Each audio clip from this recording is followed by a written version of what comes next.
Hello friends, இன்றைக்கி இந்த வீடியோவில் வந்து ஒரு த்ரெட் பைப்பிங் வந்து எப்படி நம்மளே வந்து ரெடி பண்ணி ஸ்டிச் பண்ணலான்னு பார்க்கலாம்.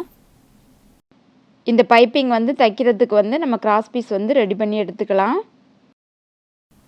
நான் 1.5 இன்ச்சு வித்து இருக்க மாதிரி கிராஸ் பீஸ் வந்து கட் பண்ணி எடுத்துக்கிறேன். நமக்கு எந்த அளவுக்கு தேவையோ அந்த அளவுக்கு வந்து நீங்கள் கட் பண்ணி எடுத்துக்கோங்க.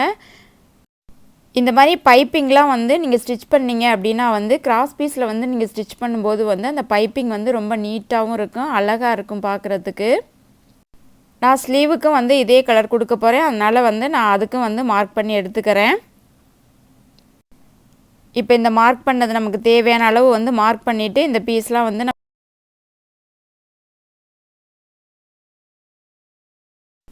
பைப்பிங் கொடுக்க போகிற துணியை வந்து நம்ம கிராஸாக வந்து இழுத்து பார்த்தோம்னா ஒரு சைடு வந்து நல்ல ஸ்ட்ரெச் ஆகும். அந்த சைடு வந்து நம்ம கிராஸ் பீஸ் வந்து போட்டு எடுத்துக்கணும்.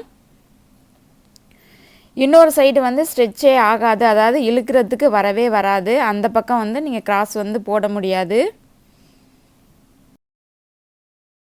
இப்போ நான் சுடிதாரோட நெக்குக்கு தான் வந்து பைப்பிங் கொடுக்க போகிறேன். அந்த நெக்குக்கு வந்து தேவையான அளவு மட்டும் நான் கிராஸ் பீஸ் வந்து கட் பண்ணி எடுத்துக்கிட்டேன். நம்ம த்ரெட் பைப்பிங் தான் வந்து கொடுக்க போகிறோம். அதுக்கு வந்து நம்ம ஃபூட்டர் வந்து சேஞ்ச் பண்ணணும்.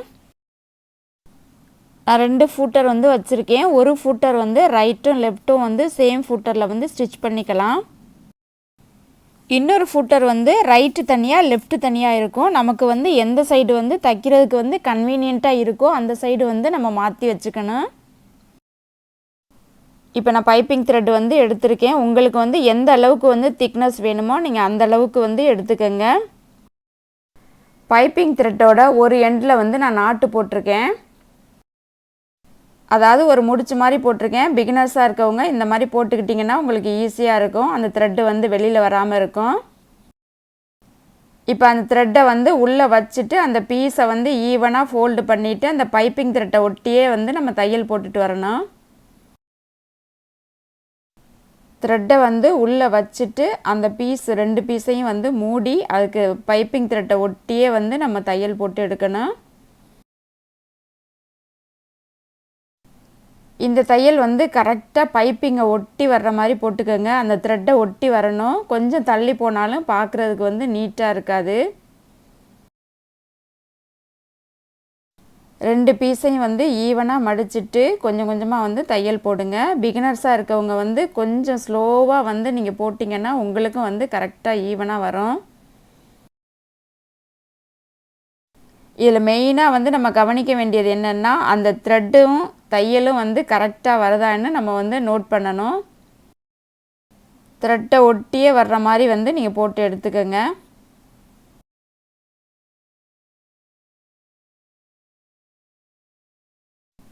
இப்போ இந்த மாதிரி போட்டு முடித்ததுக்கப்புறம் எக்ஸ்ட்ரா இருக்க த்ரெட்டை வந்து நம்ம கட் பண்ணி எடுத்துக்கலாம்.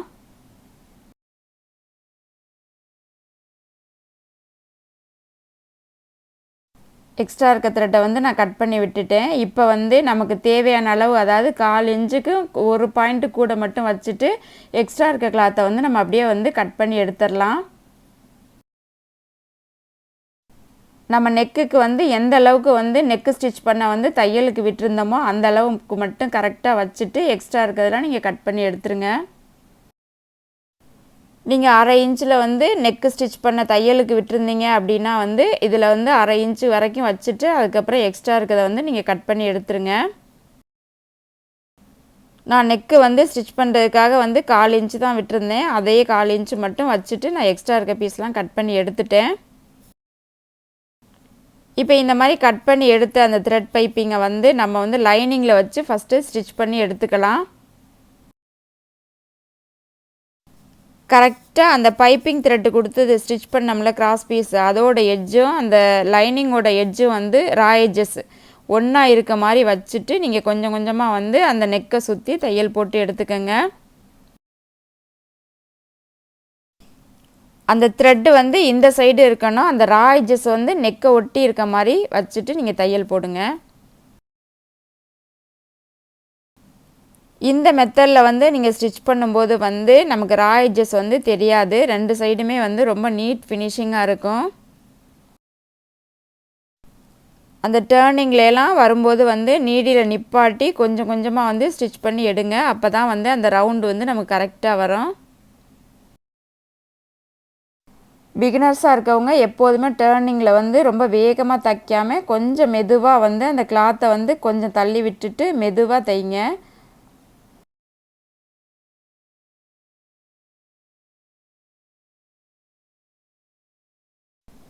இந்த மாதிரி ஸ்டிச் பண்ணி முடித்ததுக்கப்புறம் எக்ஸ்ட்ரா இருக்க பீஸை வந்து கட் பண்ணி எடுத்துருங்க. இந்த மாதிரி நம்ம லைனிங்கில் வச்சு ஸ்டிச் பண்ணதை இப்போ மெயின் கிளாத்தில் வச்சு நம்ம ஸ்டிச் பண்ணி எடுத்துக்கலாம். ஸ்டிச் பண்ணி முடித்ததுக்கப்புறம் அதை வந்து எடுத்து பாருங்கள், கரெக்டாக நம்ம தையல் போட்டிருக்கோமான்னு ஒரு வாட்டி செக் பண்ணி பார்த்துக்கங்க. இப்போ நான் மெயின் பீஸோட நல்ல பக்கம் வந்து மேலே வச்சுருக்கேன், மேலே தெரிகிற மாதிரி. அதுக்கு மேலே நம்ம தைச்ச அந்த த்ரெட் பைப்பிங் வந்து உள் சைடு போகிற மாதிரி வச்சுட்டு நான் பின் பண்ணி எடுத்துக்கிறேன். அதாவது மெயின் பீஸோட நல்ல பக்கமும் நம்ம ஸ்டிச் பண்ண அந்த த்ரெட் பைப்பிங்கோட நல்ல பக்கமும் ஒன்றா வர்ற மாதிரி வச்சுட்டு நீங்கள் பின் பண்ணிக்கோங்க. பிகினர்ஸாக இருக்கவங்க கண்டிப்பாக வந்து பின் பண்ணிவிட்டு தையல் போடுங்க. அப்போ தான் வந்து அந்த பீஸ் வந்து மூவ் ஆகாமல் கரெக்டாக இருக்கும். நமக்கு என்ன ஷேப்புக்கு வேணுமோ கரெக்டாக வரும். இப்போ இந்த மாதிரி 2-3 இடத்துல வந்து நான் பின் பண்ணி எடுத்திருக்கேன். அதுக்கு மேலே நம்ம ஃபஸ்ட்டு போட்ட தையல் இருக்குல்ல, அந்த தையல் வழியே வந்து நான் இன்னொரு வாட்டி வந்து தையல் போட்டு எடுத்துக்கிறேன். நம்ம ஃபஸ்ட்டு அந்த லைனிங்கில் வந்து தையல் போட்டிருப்போம், அந்த தையல் வந்து நமக்கு தெரியும். அதுக்கு மேலே வந்து மூவ் ஆகாமல் நீங்கள் கொஞ்சம் கொஞ்சமாக வந்து அந்த கிளாத்தை டேர்ன் பண்ணிவிட்டு தையல் போட்டு எடுத்துக்கோங்க. ஒரு விரலில் வந்து நீங்கள் அமுக்கி பார்த்தீங்க அப்படின்னா வந்து அந்த த்ரெட் இருக்கிறது வந்து நமக்கு தெரியும். அதுக்கு பக்கத்தில் அதை ஒட்டியே நீங்கள் தையல் போட்டு எடுத்துகிட்டு வாங்க. இந்த மாதிரி போடும்போது வந்து அந்த நீடில் வந்து அந்த த்ரெட்டு மேலே வந்து ஏறிடக்கூடாது. கொஞ்சம் பொறுமையாகவே தைங்க. இப்போ இந்த தையல் போட்டதுக்கப்புறம் பின்னெல்லாம் ரிமூவ் பண்ணிவிட்டு நீங்கள் ஒரு வாட்டி வந்து லைனிங்கை வந்து மேலே தூக்கிட்டு பாருங்கள், எடுத்து பாருங்கள், கரெக்டாக நம்ம ஸ்டிச் போட்டிருக்கோமான்னு பாருங்கள். எல்லா இடமுமே ஒரே சைஸாக ஈவனாக இருக்கான்னு செக் பண்ணி பார்த்துக்கோங்க. எனக்கு கரெக்டாக இருக்குது. இருந்தாலும் நான் இன்னொரு டைம் வந்து தையல் போட்டு எடுத்துக்கிறேன். இந்த மாதிரி 2 டைம் வந்து தையல் போடும்போது வந்து கொஞ்சம் தையல் வந்து ஸ்ட்ராங்காக இருக்கும். இது ஆப்ஷனல் தான், உங்களுக்கு வேணும்னா போட்டுக்கோங்க, இல்லாட்டி ஒரு தையலே போதும்.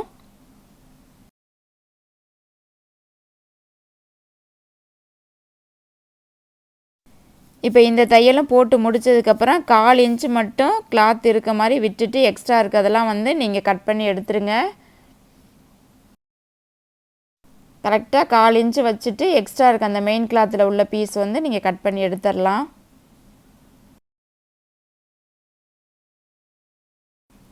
இப்போ எப்போதும் போல் வந்து அந்த டேர்னிங்லாம் குட்டி குட்டி நாச்சஸ் வந்து கொடுத்து எடுத்துக்கோங்க. இந்த மாதிரி சிசர் கட்டு கொடுக்கும்போது தான் அந்த பீஸ் வந்து திருப்பி பார்க்கும்போது நமக்கு ஈவனாக இருக்கும், கரெக்டாக ஒரே சைஸுக்கு இருக்கும்.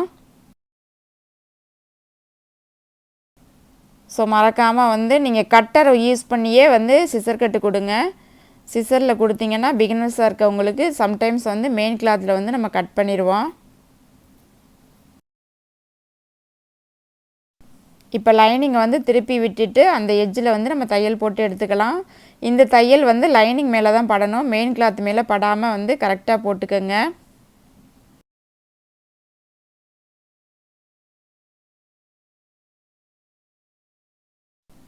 இந்த மாதிரி போட்டதுக்கப்புறம் லைனிங்கை வந்து உள் சைடு திருப்பி விட்டிங்கன்னா இந்த மாதிரி நமக்கு நீட்டான ஃபினிஷிங் இருக்கும். இதுக்கு மேலே நீங்கள் ஒரு 1/4 இன்ச்சில் கூட தையல் போட்டு எடுத்துக்கலாம். ஆனால் நான் போடலை, அப்படியே வந்து அயன் பண்ணி எடுத்துக்கிட்டேன். அயன் பண்ணி எடுத்தாலும் ரொம்ப நீட்டாக தான் இருக்கும். நான் ஷோல்டர் வந்து இன்விசிபிளாக வந்து தைக்க போகிறேன், அதனால் வந்து நான் மேலே வந்து தையல் போடலை. உங்களுக்கு வேணும்னா நீங்கள் போட்டுக்கோங்க. இந்த மெத்தடில் வந்து ஸ்டிச் பண்ணும்போது பைப்பிங் வந்து ரொம்பவே நீட்டாக அழகாக இருக்கும். உள் சைடு வந்து திருப்பி பார்த்தீங்கனாலும் ரா எட்ஜஸ் வந்து தெரியாது. இந்த வீடியோ பிடிச்சிருந்தா நம்மளோட சேனலை சப்ஸ்கிரைப் பண்ணுங்கள், கூட வீடியோக்கு ஒரு லைக் கொடுங்க. தேங்க்ஸ் ஃபார் வாட்சிங்.